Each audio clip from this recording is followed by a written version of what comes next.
como sempre, uma tarefa, uma responsabilidade muito grande. Alguns temas são um pouco mais difíceis, mas são necessários. E o texto de hoje é um texto bastante difícil, por vários motivos. Um deles, pela extensão dele. É o texto de Marcos, capítulo 15. Vamos ler, vou tratar até o versículo 15. Ele fala sobre esse sofrimento de Jesus. E quando eu estava pensando num tema, com o título, né, veio vários títulos. Né? O título, geralmente, a gente busca um título que represente o seu conteúdo. Mas eu vou, como ele é de muitos aspectos, de uma visão bem ampla, esse texto, eu resolvi colocar como tema, o mesmo que, plagiando aí da Confissão dos Apóstolos, com o tema sob o poder de Pôncio Pilatos. O pastor Fernando falou hoje de manhã, né, sobre o credo apostólico, né? E no meio do credo apostólico ele fala sobre o poder de Pôncio Pilatos. Jesus foi morto, né, crucificado, mas ele também ressuscitou. Né? Esse texto, em Marcos, ele, na verdade, ele é muito conciso, ele não tem uma descrição muito longa, ele é bem curto. Em outros textos paralelos, que é Mateus 27, de 1 a 26, também não é muito longo, mas Lucas 23, ele dá mais detalhes. E também João, capítulo 18 em diante, a partir principalmente do versículo 28, é mais extenso, dá vários detalhes. Para a gente ter uma compreensão completa sobre esse julgamento de Jesus, né, principalmente quando entregue nas mãos de Pôncio Pilatos, a gente precisa pegar todos esses 4 passagens, colocar um ao lado do outro e fazer uma cronologia. E quando a gente faz isso, a gente vê que a coisa é bem mais complexa do que a gente pensa. Quando eu estava pensando nesse tema, né, eu falei assim, quanto tempo deve ter demorado? Porque quando a gente olha o texto, a gente acha que a coisa demorou 5, 6 horas, mas foram situações bastante rápidas, né, mas com muito conteúdo. Então, Marcos ele faz uma descrição mais sucinta, mais simples. Né? Eu não sei por que ele fez isso, mas eu imagino, né, uma questão pessoal, que como ele estava escrevendo para Romanos, e pelas lembranças de Pedro, ele não quis expor muito os governantes romanos, porque não era o objetivo dele ali, não é que ele estava querendo esconder alguma coisa. Mas o objetivo de Marcos, né, nas lembranças de Pedro, era mais mostrar o que aconteceu, como é que chegou no ponto da crucificação. Então, alguns detalhes não eram tão importantes colocar, mas para João e para Lucas foram importantes por conta do seu público-alvo, que é diferente de Marcos. Então, o objetivo dele é mais focado no sofrimento de Jesus, né, nessa situação. É um tema meio difícil, né? Você não encontra muitos livros acerca disso. Eu tenho um chamado O Julgamento de Jesus, Gordon Thomas. Eu não sei se o pastor conhece esse livro. Mas eu vi uma citação de um outro livro de Haim Cohen, que deve ser judeu também, possivelmente um judeu cristão, o levita, né? Cohen é levita, sacerdote, né? Chamado O Julgamento de Jesus, o Nazareno. E nesse livro, ele aponta 2 detalhes importantes que nós vamos ver um pouquinho mais focado aqui. O primeiro detalhe que ele fala sobre o julgamento de Jesus, primeiro é ilegalidade da reunião do Sinédrio. Essa reunião, onde Jesus foi preso e julgado, no primeiro julgamento dele, está descrito em Marcos, que nós já vimos, capítulo 14, do versículo 54 a 65. Aqui o autor ele aponta diversos erros, diversas ilegalidades. Uma delas, a principal, é que dentro da cultura judaica da época, da tradição judaica da época, não se fazia tipo nenhum de julgamento à noite. Nem mesmo para pegar depoimento, nada, não podia fazer isso. Então, só o fato de ele ser preso e julgado à noite pelo Sinédrio, que não foi todo o Sinédrio, foi uma parte pequena do Sinédrio, na verdade, isso já se constitui uma ilegalidade. Além disso, depois eu descobri mais uma outra ilegalidade, que naquela época, quando alguém era condenado à morte, ele tinha 24 horas para ainda fazer uma espécie de um recurso, de levantar novas provas a seu favor para não ser condenado. Então, Jesus não foi, o Sinédrio não deu esse tempo, né, porque ele foi preso por volta da meia-noite e ele foi crucificado por volta das 9 horas da manhã. Foi entregue para Pilatos entre 5 e 6 horas da manhã e foi morto, foi crucificado, levantado na cruz às 9 horas. Então, tem várias ilegalidades cometidas pelos líderes judeus. E é interessante que sempre que você vai ler esse texto, em Marcos, tanto 14 quanto 15, você vai ver que sempre parece primeiro os principais sacerdotes, os principais sacerdotes, os principais sacerdotes. Ou seja, a liderança sacerdotal da nação de Israel é quem estava à frente de toda essa ilegalidade. Eles que eram tão caprichosos no cumprimento da lei, eles mesmos não seguiam o cumprimento da lei. E o segundo ponto que ele coloca, que é esse onde está nesse capítulo, né, é que quando eles levam para Pilatos, eles são obrigados a trocar, a mudar a acusação. Jesus, no Sinédrio, ele foi acusado foi uma acusação teológica, ou seja, ele foi acusado de blasfêmia. Ele foi acusado de se fazer igual a Deus.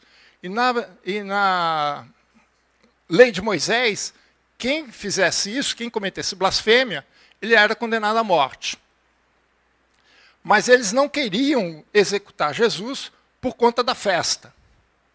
Eles alegavam que eles não tinham esse direito. Eles realmente não tinham. É uma lei chamada Ius Claudi, que é o direito da espada, que era o direito da execução. Isso foi tirado de Israel por um governador chamado Compônio, se não me engano, que tirou de Israel esse direito. Mas, na verdade, isso era uma mera desculpa por parte deles, porque eles iam executar Jesus, só que eles iam executar Jesus depois da festa. Eles estavam querendo esperar a festa passar, quando tudo estivesse calmo. O governador da Judéia normalmente não ficava em Jerusalém, ficava em Cesareia, e assim que ele fosse embora, quando a festa terminasse, aí eles podiam armar contra Jesus e matá-lo, como fizeram com Estevão. Então, toda essa formalidade era totalmente teológica. Mas quando surge Judas e oferece a entregar, eles viram que era uma boa oportunidade, só que eles tinham que dar um jeito de resolver isso. Então, por conta deles não matarem ninguém, porque a lei dizia que se eles matassem alguém que tivesse contato com algum tipo de morto, eles não poderiam participar da festa, né? Teriam que esperar um mês. Tanto que durante o julgamento de Jesus, ele não entra no pretório. O pretório era a casa do governador, né? Onde o governador ficava nesse período, era o palácio do governo, e havia uma sala específica que ele executava. Esse palácio que comenta nos evangelhos é o antigo palácio de Herodes, que foi depois ocupado, depois que Herodes morreu, foi ocupado pelos governantes seguintes. Então eles não queriam se contaminar por morte de ninguém. Então, para que Roma, através de Pilatos, pudesse executar a vontade deles, então eles tiveram que trocar a acusação. E eles passaram a acusá-lo uma acusação política. E a acusação foi de sedição. ou seja, revolta contra Roma. E foi com essa acusação que ele acaba sendo executado. Então, esse é um pano de fundo importante para a gente entender todo esse contexto do que aconteceu com o julgamento de Jesus. Então, no versículo 1 do capítulo 15, diz assim: logo pela manhã, entraram em conselho os principais sacerdotes com os anciãos, os escribas e todo o sinédrio. E amarraram Jesus, levaram-no e entregaram a Pilatos. Então veja aí, né? Primeiramente, logo de manhã, foi logo ao nascer do sol. O sol mal nasceu, eles já se reuniram. E veja que agora ele fala assim, e todo o sinédrio. Por que todo o sinédrio? Porque antes não tinha todo o sinédrio. Então já era mais uma ilegalidade. Para poder dar algum tipo de sentença, eles precisavam do conselho completo. Eram 70 anciãos, 71, porque tinha o sumo sacerdote, era o presidente ex officio do sinédrio, então 71, número ímpar, todo tribunal colegiado é sempre um número ímpar, para não haver empate. E, então, quem liderava esse sinédrio era Caifás, que estava à frente de todo esse conluio. Mas ele mesmo não foi lá em Pilatos, ele mandou os principais sacerdotes, né, outros sacerdotes que trabalhavam com ele. Então, eles fizeram esse conluio bem cedo para poder dar uma legalidade toda aquela encenação que eles fizeram à noite, todo aquele julgamento que eles fizeram à noite. Então, para isso, eles precisavam todo o sinédrio. Então, e para isso precisava ser de manhã. Nasceu o sol, juntou todo mundo, e ali foi um julgamento extremamente rápido. Eles simplesmente tomaram o conselho para garantir essa legalidade. E aqui é um outro ponto importante. A gente imagina que Jesus foi julgado apenas uma vez. Mas a Bíblia registra pelo menos 5 julgamentos de Jesus. Parece que não, né? Mas Jesus foi julgado 5 vezes em uma única noite. O primeiro julgamento foi com Anás. Assim que ele foi preso no Getsêmani, ele foi levado diretamente na casa de Anás. Isso está registrado em João capítulo 18, versículo 12 a 23. Ele é levado em Anás, Anás o interroga, mas como Anás não era o sumo sacerdote líder do sinédrio, ele também era sumo sacerdote, mas quem estava na liderança era Caifás. Ele era sogro de Caifás. Ele, então, depois que ele faz esse primeiro julgamento, essa primeira passagem, ele, então, envia a Caifás. Obviamente, havia outras pessoas com ele ali que acompanharam esse trajeto. Na casa de Caifás foi o principal julgamento. Isso também está em João, capítulo 18, só que do versículo 24 a 27. E é nesse julgamento que eles decidem pela morte de Jesus por blasfêmia. Esse é o principal e o mais extenso julgamento judaico que tem registrado na Bíblia. Porém, todos esses 2 julgamentos prévios eram ilegais. Então, para dar uma base legal, eles juntaram todo esse sinédrio, é o que nós lemos agora no capítulo 15, versículo 1. Então, é o terceiro julgamento. Esse julgamento foi um pouco mais rápido, porque já estava tudo armado, já estava tudo preparado para que eles pudessem simplesmente se reunir, dar a sentença e tchau e benção, vai embora. E seguir com Jesus para o pretório, para o palácio do governo. A partir daí, então, nós temos mais 3 julgamentos, são julgamentos políticos. Na verdade, são 2, porque é dividido em 2 partes. O primeiro julgamento com Pilatos está em Lucas 23, de 1 a 7. Por que eu coloquei esse texto? Porque durante esse julgamento, Pilatos fica sabendo que Jesus era galileu. Quando ele fica sabendo, ele queria se livrar daquela encrenca.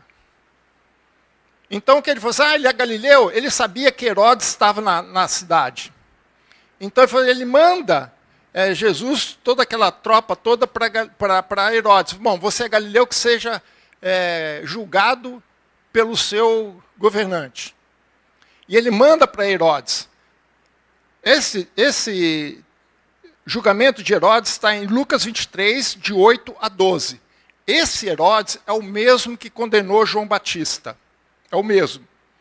Mais ou menos uns 2 anos antes, ele tinha condenado João Batista por decapitação lá pelaquela situação com a Herodíades, né? Salomé.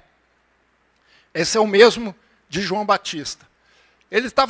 Herodes estava querendo conhecer Jesus, por conta que ele já sabia das coisas de João Batista, mas ele se decepcionou, né? Ele achava que Jesus ia ser que nem o João Batista, fazer algum milagre, coisa e tal, mas Jesus não fala nada, fica quieto. Herodes não quer mais saber daquilo, devolve para Pilatos. E aí tem a segunda parte com Pilatos, novamente com Pilatos, que vai do Lucas 23, de 13 a 25. Então veja, irmãos, o que Jesus passou. Todos esses trajetos que ele passou, em todos eles, ele foi julgado, né? E por eles, todos esses condenados. Então, 5 julgamentos. E de 5 julgamentos, ele também teve 5 acusações formais. Eles estavam com tanta dificuldade de achar alguma coisa para condenar Jesus, que eles acusavam Jesus de qualquer coisa. Veja só, ele foi primeiramente acusado de malfeitor, em João 18:30. Depois os irmãos vão ver como é importante a gente saber quais foram as acusações deles. Isso para a gente entender o texto, a gente precisa entender as acusações. Os irmãos vão entender depois. Depois ele foi acusado, em Levítico 23:2, de insubordinação, insubordinado. Depois, em Lucas 23:14, ele foi acusado de agitador do povo, de causar tumulto no meio do povo. Depois ele foi por blasfêmia, aliás, foi a primeira que ele foi blasfêmia, em Mateus 26:65. Foi essa acusação que eles tiveram que trocar, porque Pilatos falou assim, blasfêmia é coisa de vocês se virem aí. E aí eles resolveram mudar para a última acusação, a mais importante, que é de sedição. Sedição é motim contra o Estado. É uma rebeldia contra o governo. Acima de tudo, contra César. Isso tem várias passagens, João 19:12, Marcos 15:26 também, e outras passagens. Essa foi a principal. Foi essa acusação pela qual ele foi morto. Porque era uma acusação política, e de todas as acusações que fizeram com Jesus, era a única que tinha como resultado a pena de morte. Nenhuma, se fosse por qualquer outra que eles colocassem aqui, nenhuma era passível de morte. A única foi a de sedição.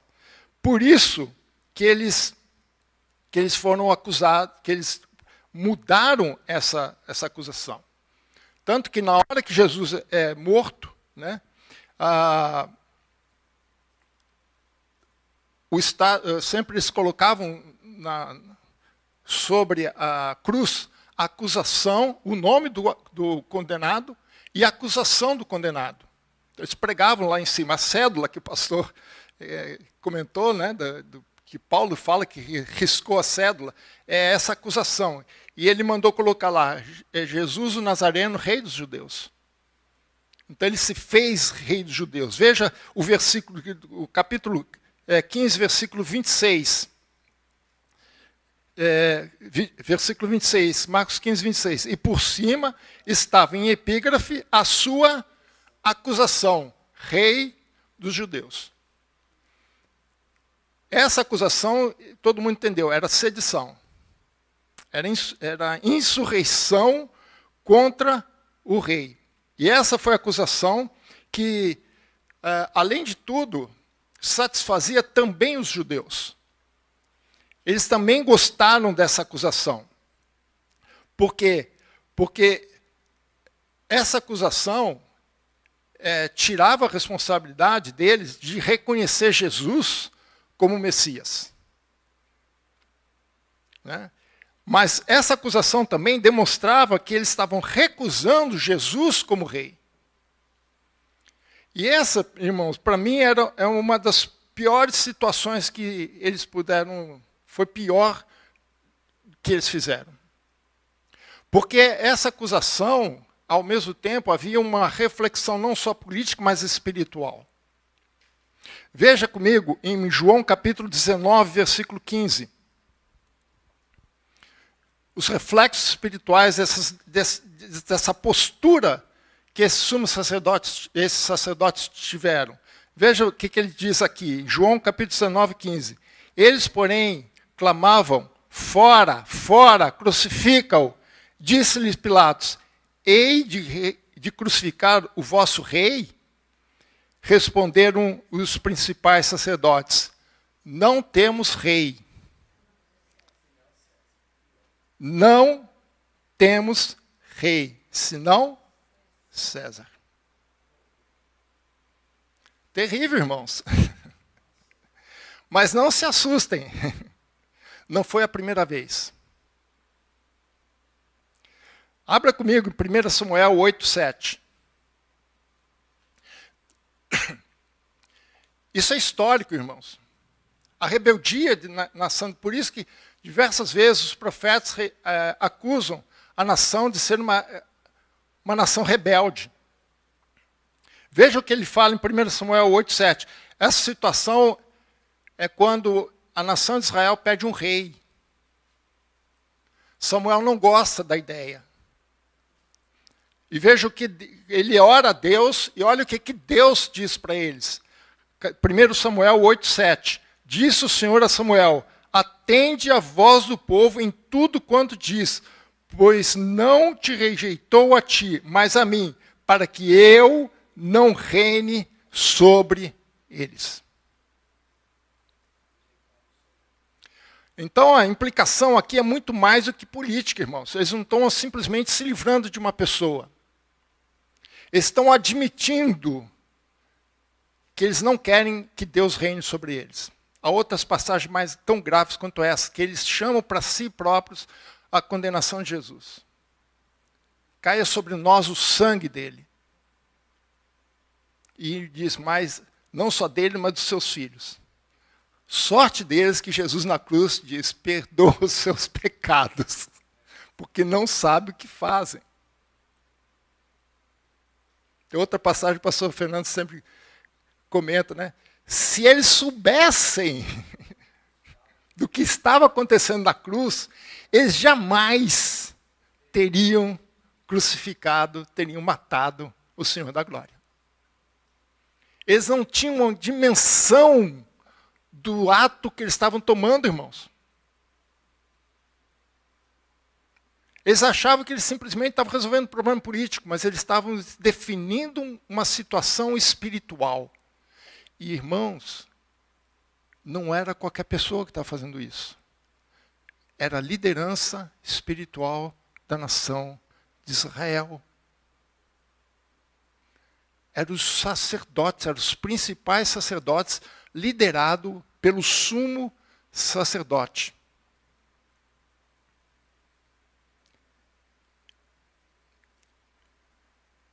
Versículo 2. Pilatos o interrogou, és tu o rei dos judeus? Respondeu Jesus, tu o dizes.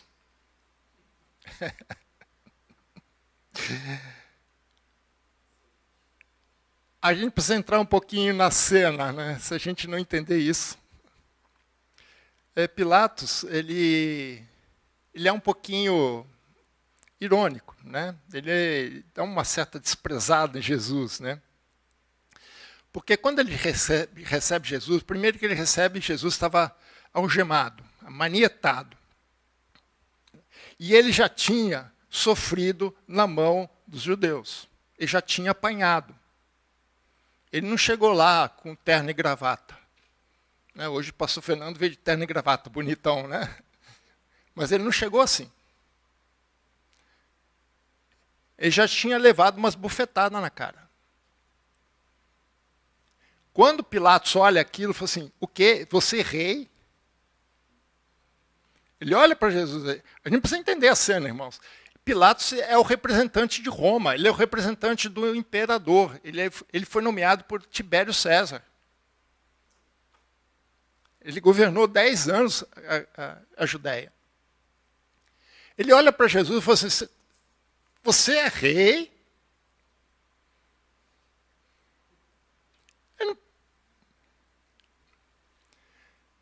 Jesus fala assim, tu que está dizendo. Mas a resposta em João é mais interessante. João capítulo 18, 34 e 35. Respondeu Jesus, vem de ti mesmo essa pergunta, ou disseram outros a meu respeito? Por que Jesus faz essa pergunta? Porque dependendo da resposta de Pilatos, ele ia dar uma resposta ou outra.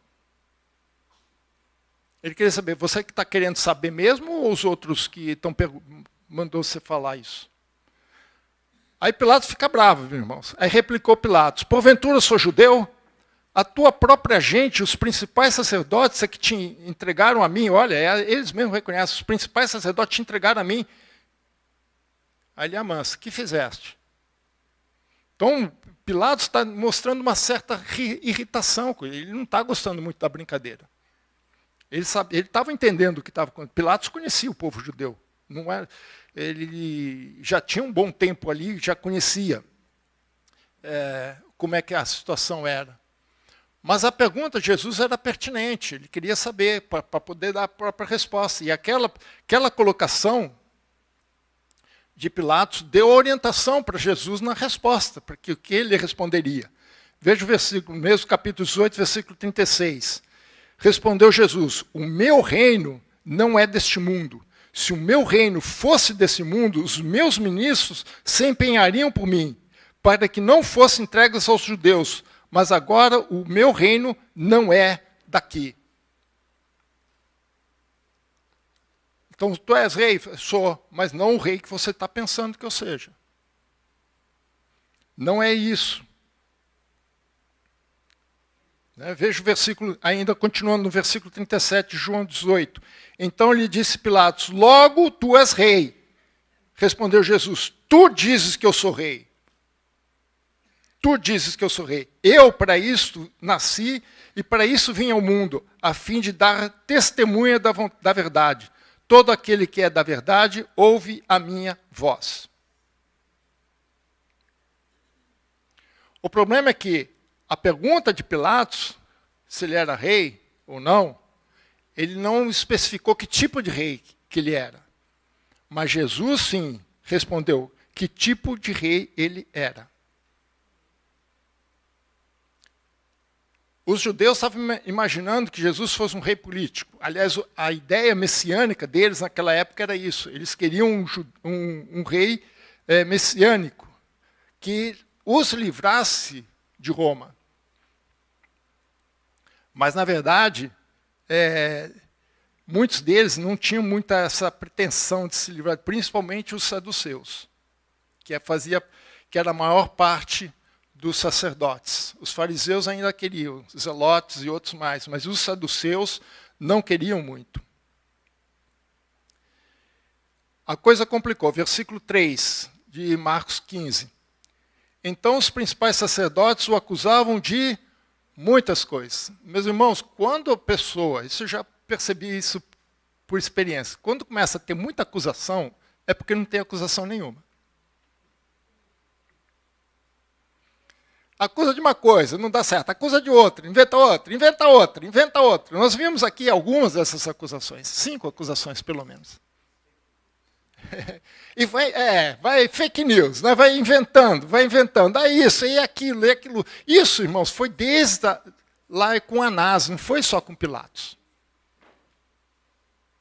Havia muitas acusações. Com Caifás, a coisa se encrenca, porque ele nem encontra nada para acusar Jesus, nada de formal. Jesus é que dá o motivo. Vocês querem me acusar? Então me acuse disso. Então eles começam ali, eles não tinham como resolver isso. E o pior de tudo, irmãos, não era simplesmente acusar.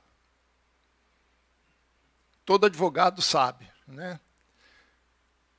Quem acusa tem o ônus da prova. E cadê a prova? Quais são as provas? Quais são os elementos que você apresenta para essas acusações? Mas eles estavam lá a fim de influenciar Pilatos de algum jeito, para achar alguma coisa para colocar Jesus na cruz. E Pilatos não gosta da brincadeira, irmãos. Como eu falo, sempre gosto de entrar na cena. E quando eu entro na cena, eu tento entender a ação de cada um. Entrar se eu tivesse no lugar daquela pessoa, como é que eu estaria, como é que eu agiria? E eu vejo que Pilatos estava irritado com tudo isso. Eu acho que ele acordou meio de pé esquerdo, irmãos. De pá virada. Veja o versículo 4. Ele fala, né? Você acha que eu sou judeu? Foi seus líderes mesmo que me trazem você aqui? Ele está irritado. Versículo 4 e 5. Tomou Pilatos a interrogá-lo. Nada respondes? Vê quantas acusações te fazem. Jesus, porém, não respondeu palavra, a ponto de Pilatos muito se admirar. Meu irmão, qualquer tribunal que seja, principalmente tribunal de júri, né, onde é crime, não é crime, né?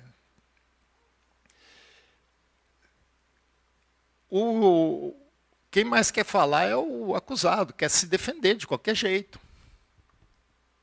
Ele quer se defender. Agora Jesus está quieto, ele escuta, ele não fala nada, ele não tem como analisar a situação, não tem como resolver isso. Mas isso me lembra um pouco Isaías 53, 7, né? Isaías 53 se encaixa nesse texto completo, né? Isaías, ele diz assim: ele foi oprimido e humilhado, mas não abriu a boca. Como cordeiro foi levado ao matadouro, como ovelha muda perante os seus tosqueadores, não abriu a boca. E é interessante que ele ficou quieto em várias situações, não foi só aqui. Diante de Caifás, diante de Pilatos, diante de Herodes, pelo menos 4 situações a Bíblia relata que ele ficou calado.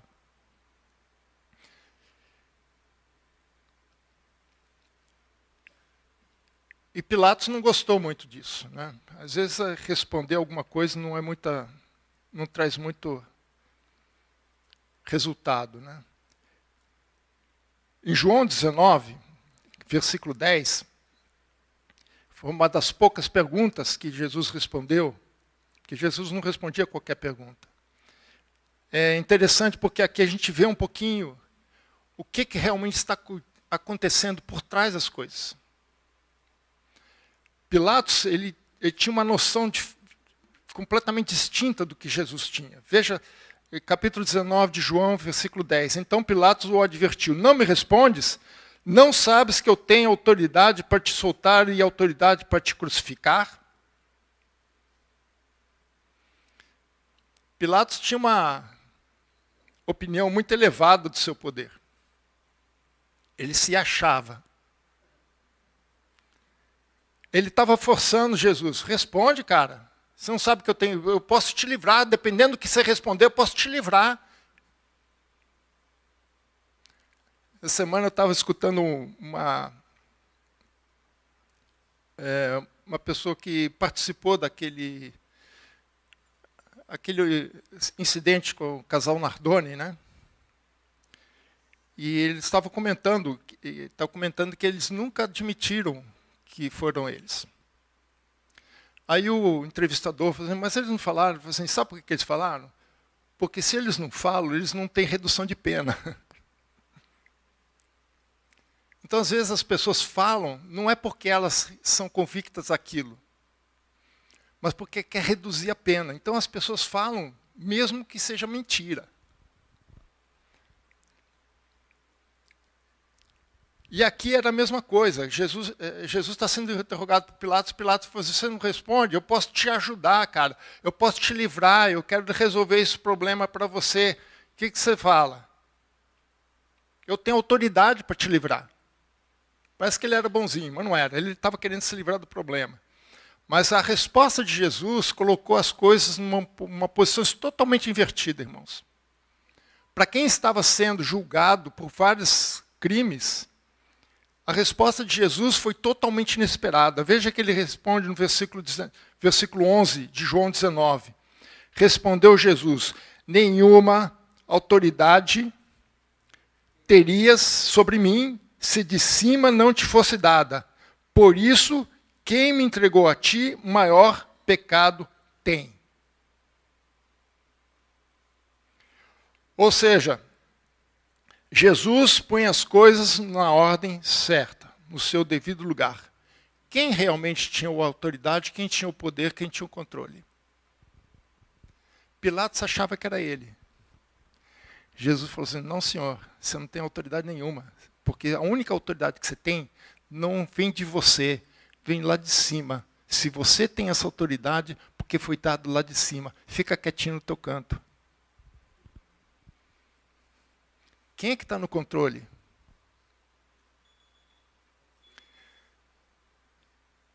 A dificuldade aqui é saber quem é que está sendo julgado por quem. Aparentemente, historicamente, Jesus está sendo julgado por Pilatos. Mas espiritualmente, quem está sendo julgado é Pilatos por Jesus. Porque quem tem a verdadeira autoridade não é Pilatos, porque a autoridade de Pilatos não é dele. Toda a autoridade foi constituída por Deus. As pessoas aqui não sabem disso. Ah, mas ele é ateu, não acredita nisso. O problema é dele. Isso não muda o fato. Crer ou não crer não muda o fato.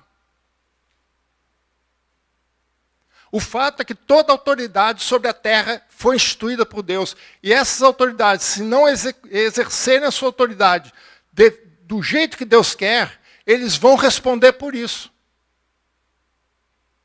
Toda injustiça cometida por qualquer autoridade instituída por Deus vai ter que ser respondida diante de Deus. Se até os homens fazem isso, por que Deus não vai fazer? Não se iluda, irmãos. Jesus simplesmente está colocando as coisas nos seus devidos lugares. Jesus está mostrando quem realmente tem controle ou não. E ele mesmo disse, se eu quisesse, eu poderia chamar os meus súditos aqui e me livraria da tua mão. Só que tinha um plano por trás. Um plano muito maior, que não estava na mão de Pilatos, não estava na mão de Caifás, estava na mão de Jesus. Eu gosto daquela música que a gente canta de vez em quando, o plano perfeito. Diante dos homens, Jesus não era nada, mas diante de Deus, Jesus era tudo. Por isso, Pilatos se admirou. O silêncio de Jesus falou mais alto do que qualquer palavra que ele poderia dar. Tem momentos, irmãos, que o silêncio é mais eloquente de qualquer resposta. Jesus sabia disso. Pilatos não merecia nenhuma resposta.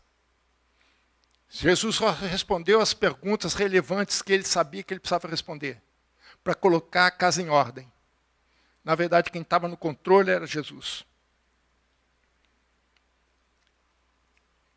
A única coisa que Pilatos faz é atestar a inocência de Jesus. Tem várias passagens que falam que Pilatos não encontrou culpa nenhuma. Vamos ler só duas, de Lucas 23, 2 versículos, 23, 14. Lucas 23, 14. Disse-lhes, apresentaste-me este homem como agitador do povo, mas tendo interrogado na vossa presença, não foi julgamento secreto não, irmãos, como foi de Caifás em Anás. Lá foi secreto. Aqui foi público, na presença de todos. Nada verifiquei contra ele, dos crimes do que os acusas. Não tem prova, não tem indício, não tem nada. Versículo 22. Então, pela terceira vez, ele perguntou, que mal fez este? de fato, nada achei contra ele para condená-lo à morte. Portanto, depois de castigá-lo, soltá-lo-ei.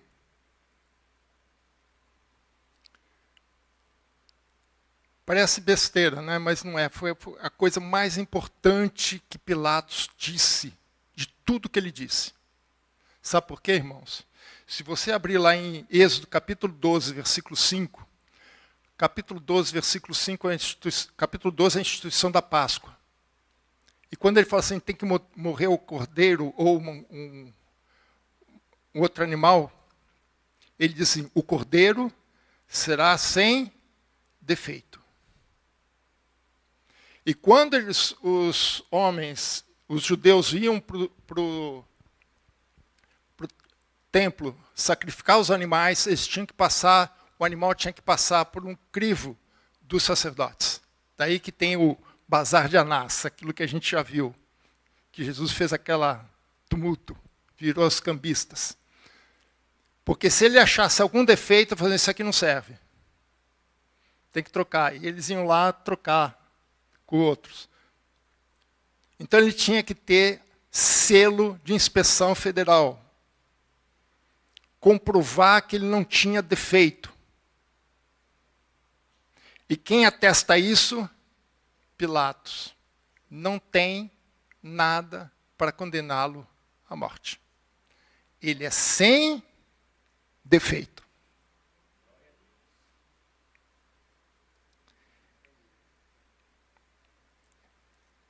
Ou seja, o cordeiro estava apto a ser sacrificado.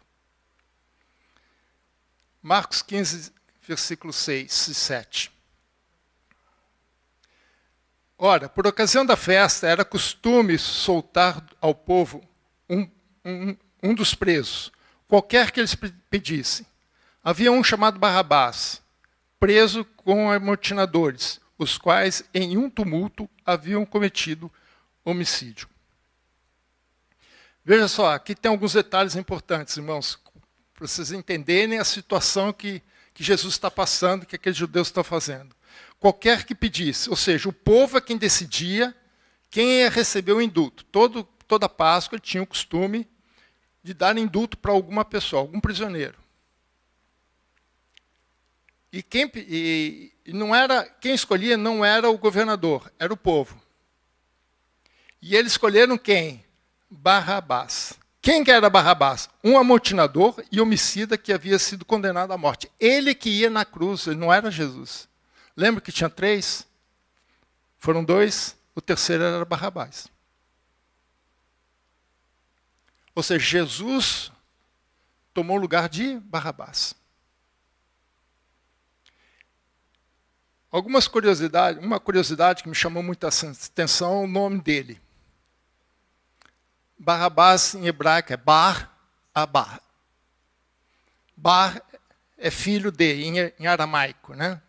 Abá ou Aba, pai. O nome dele significa simplesmente filho de um pai. Meus irmãos, eu não sei por que a mãe dele colocou esse nome. Eu posso conjecturar. Normalmente a gente não coloca, a gente não usa o pai, né? Usa a mãe, né? Eu não sei, irmãos, mas olhando para o perfil desse amotinador, homicida, ladrão, e era bem conhecido, nós vamos ver isso aqui, eu acho que ela perguntaram para ela assim, quem é o pai? Ele é filho do pai. Que pai? Né? Conjecturas, irmãos. É só conjecturas. Eu fico imaginando isso. Mas vejam só, ele era bem conhecido. Em Mateus 27:16, ele fala assim, naquela ocasião, tinham eles um preso muito conhecido. O cara tinha fã-clube, irmãos. Barrabás. E eles pediram Barrabás. Ele era um amotinador. E veja, mas a hipocrisia da situação. Pilatos foi muito sarcástico nessa decisão, irmãos. Ele foi irônico, ele queria ver onde estava a mente desses judeus. Sabe por quê? Eles acusavam Jesus de sedição. E eles pedem para libertar quem? Uma pessoa que foi presa por sedição. Se eles estavam preocupados com a sedição, por que eles escolhem um que cometeu o pecado que eles estavam acusando Jesus? Então, quando Pilatos escolhe e lança o nome de Barrabás como opção, ele percebe aí aonde está a intenção do povo, que aliás não era do povo, era dos judeus. Eles pedem para livrar uma pessoa que estava para ser condenada à morte por um crime a qual eles estavam acusando Jesus. Eles foram muito condescendentes com Barrabás, mas não com Jesus.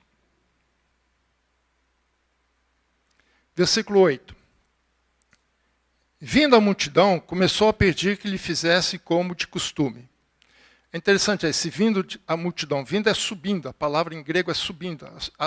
Não sabemos porquê, eu imagino porquê, né? Mas não sabemos exatamente por que o povo foi para lá. O povo não estava lá nesse momento. Talvez eles estivessem sabendo, olha, está acontecendo uma coisa lá no pretório, vamos lá ver o que está acontecendo. O povo subiu para ver o que estava acontecendo. E quando chegou lá, eles foram levados pelos principais sacerdotes. E eles começaram a pedir como se fizesse de costume. O que é isso? É anistiar um prisioneiro que eles decidissem. Veja, depois se os irmãos quiserem, esse costume está lá descrito em João capítulo 18, de 30 a 40. Depois os irmãos podem ler, que ele fala como de costume. Pilatos fala isso, né? Libertar alguém na Páscoa, né? Quem eles quisessem. E eles estavam lá para pedir, talvez, a pessoa que eles estavam querendo livrar.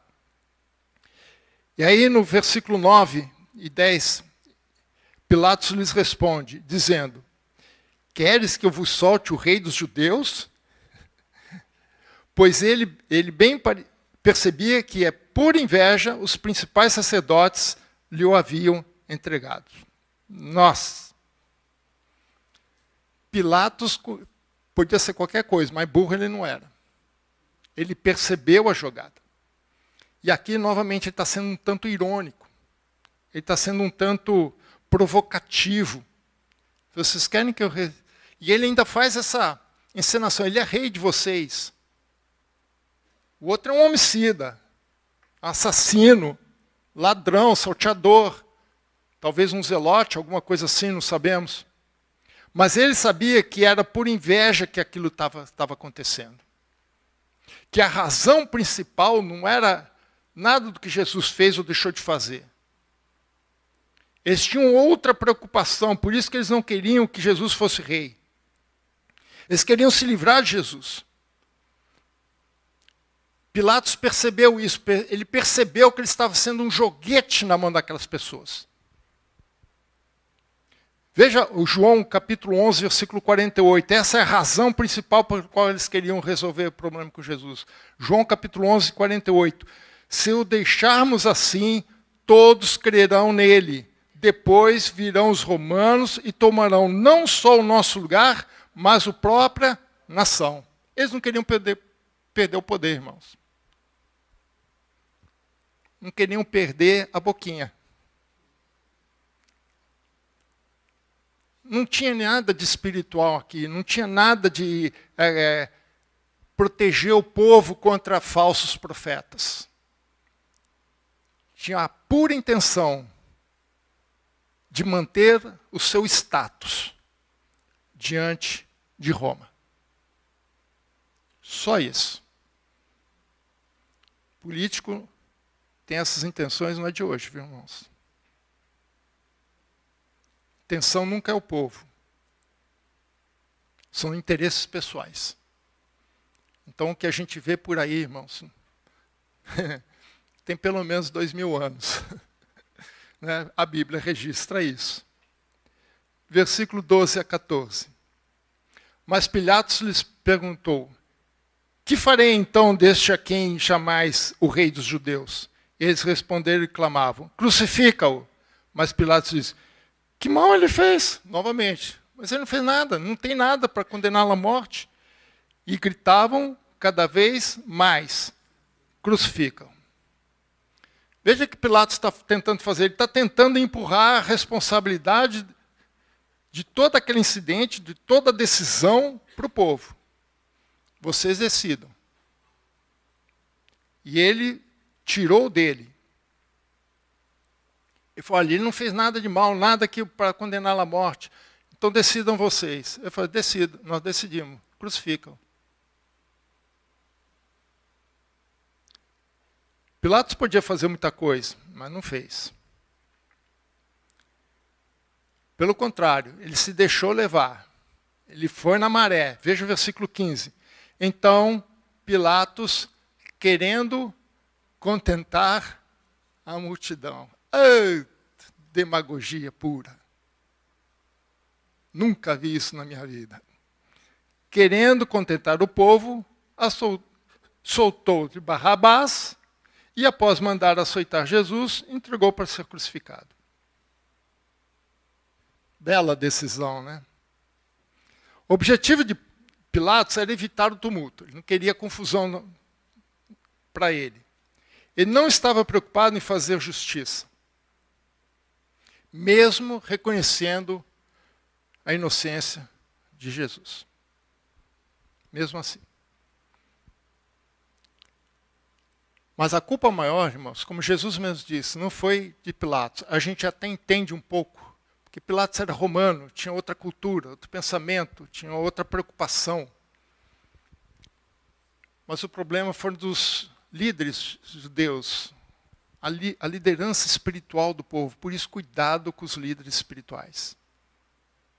Hoje, internet é uma coisa. Tem muita coisa boa. Eu escuto alguns de vez em quando. Luciano Subirá é um cara bom. Né? Tem uns caras aí feras. Né? Mas tem umas, meus irmãos, só a graça. Né? Às vezes eu fico até preocupado com isso, porque às vezes a gente comenta, as pessoas, porque você tem preconceito? Não, a gente conhece, a gente sabe. Né? Tem gente boa. Hernandes Dias Lopes. Oi? Augusto Nicodemos. O Augusto Nicodemos ele é mais conservador, ortodoxo, mas ele é um cara, ele tem firmeza, ele tem estrutura. Né? Eu posso não concordar muito com a teologia dele, algumas eu não concordo muito com ele, mas é um cara que tem conhecimento, você pode se alimentar ali. Né? Tem muita gente boa, mas tem uns líderes espirituais hoje em dia que, lamentável, estão mais preocupados com o seu poder, sua posição social, do que com o povo propriamente dito. Eu queria fechar com algumas considerações acerca de Pôncio Pilatos, já que o tema é sobre o poder de Pôncio Pilatos. Pilatos era um político um tanto oportunista, como muitos políticos até hoje são. Moralmente, ele era muito fraco. E ele é desprovido de integridade. Naquela época, integridade não era algo muito bom, não era algo que se podia exigir dos políticos já naquela época. Mas ele tinha alguns receios. Um dos problemas que ele encontrou, que eu acho que foi assim, fatal, foi uma armadilha que ele caiu. O toque final dessa armadilha está em João capítulo 19, versículo 12. João 19, 12. A partir desse momento, Pilatos procurava soltá-lo, mas os judeus clamavam: se solta este, não és amigos de César. Todo aquele que se faz rei é contra César. Era acusação contra Jesus. Só que ele está dizendo assim, olha, se você soltar esse cara, você é cúmplice desse cara. E se você for cúmplice desse cara, você também está incorrendo a mesma acusação dele, insurreição contra César. Esse era o medo dele. Ele tinha medo, ele foi surpreendido por isso aqui. Isso foi uma armadilha contra ele. Porque ele ficou com medo que se essa informação chegasse a Roma, ele poderia entrar na mesma condenação que Jesus. Ele depois foi para Roma, mas por outros motivos. Então ele ficou com medo de desagradar o imperador. Ele não queria que isso acontecesse para que isso não chegasse lá em Roma e ele tivesse problema com o imperador, porque foi Tibério que o colocou, Tibério podia tirá-lo. Então ele tinha um receio político da parte dele. Ele era um oportunista, ele estava ali como oportunista. Mas ele recebeu também uma advertência da sua esposa, chamada Cláudia. Veja Mateus 27, 19. Quer dizer, ele tinha tudo para fazer o certo, mas ele fez tudo errado. Mateus 27, 19. E estando ele no tribunal, sua mulher, chamada Cláudia, mandou dizer-lhe, não te envolvas com esse justo. Olha, a mulher não estava nem participando da audiência, e ela falou assim, esse cara é um justo. Irmãos, eu sou casado há 36 anos, eu sei o que é escutar a mulher e o que não é escutar a mulher. Às vezes a gente não escuta, a gente se dá mal, viu, irmãos? Mas ele devia ter escutado. Porque hoje, em sonho, muito sofri por seu respeito. Ele chama a atenção do marido. Mas mesmo assim, mesmo depois disso, ele tenta até, mas ele não toma a atitude correta. Ele tem mais medo de César do que da esposa. Essa que é a verdade. Há 3 tradições sobre o destino de Pilatos. Ele governou até mais ou menos o ano 36, se não me engano, de 26 a 36. Então, depois da morte de Jesus, mais pelo menos aí uns 3 ou 4 anos.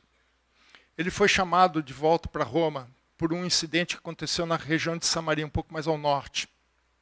Ele foi ter que dar explicações para Tibério, o imperador. Ele só se livrou porque, pelo Código Romano, quando o acusador morre, a acusação morre junto com o acusador. Então ele se livrou com a morte de Tibério. E quem sucedeu a ele foi Calígula, e Calígula não fez nada, ele estava livre. Mas há 3 tradições, primeiro, que ele caiu no ostracismo e acabou se cometendo suicídio. Eu não acredito muito nisso, não.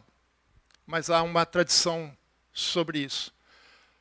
A segunda tradição é que ele se converteu ao cristianismo, que é o incidente com Jesus perturbou muito ele. Quando ele volta para Roma, ele repensa em tudo que aconteceu e ele teria sido convencido de se tornar cristão.